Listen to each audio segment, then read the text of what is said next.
بسم اللہ الرحمن الرحیم۔ پیارے دوستو السلام علیکم، امید ہے آپ سب خیریت سے ہوں گے۔ دوستو ویڈیو اچھی لگے تو آگے شیئر کریں۔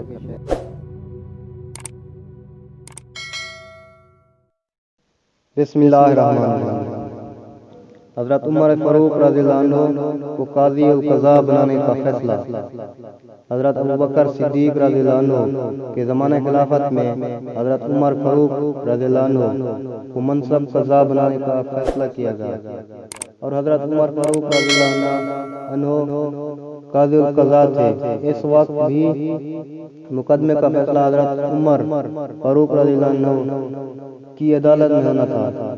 مورخین لکھتے ہیں حضرت ابوبکر صدیق رضی اللہ عنہ کے زمانے خلافت میں عدل و انصاف کا یہ عالم تھا کہ آپ رضی اللہ عنہ کی جانب سے مقرر کردہ قاضی القضاء حضرت عمر رضی اللہ عنہ کے پاس اس عرصہ میں کوئی بھی مقدمہ نہ آیا۔ زید بن ثاقب رضی اللہ عنہ کو کاتب بنانے کا فیصلہ۔ حضرت ابوبکر صدیق رضی اللہ عنہ نے حضرت زید بن ثاقب رضی اللہ عنہ کو اپنا کاتب مقرر کیا، اور حضرت زید بن ثاقب رضی اللہ عنہ آپ رضی اللہ عنہ کی جانب سے مکتوبات تحریر کیا کرتے تھے۔ حضرت عثمان غنی رضی اللہ عنہ کا کام خبریں لکھنا تھا۔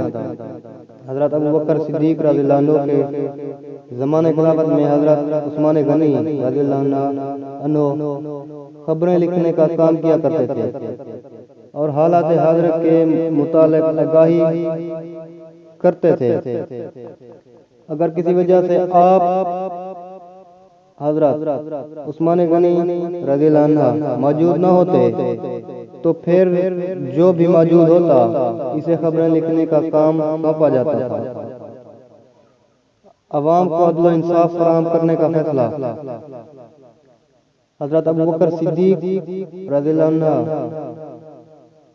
عنہ نے عوام الناس کو عدل و انصاف کی فراہمی کے لیے حضرت عمر فاروق رضی اللہ عنہ کو قاضی القضاء کے عہدے پر فیض کیا، جبکہ ان کی معاونت کے لیے حضرت عثمان غنی، حضرت علی المرتضی اور حضرت زید بن ثاقب رضی اللہ عنہ کو مقرر کیا تھا کہ لوگوں کو انصاف کی فراہمی بر وقت ممکن ہو۔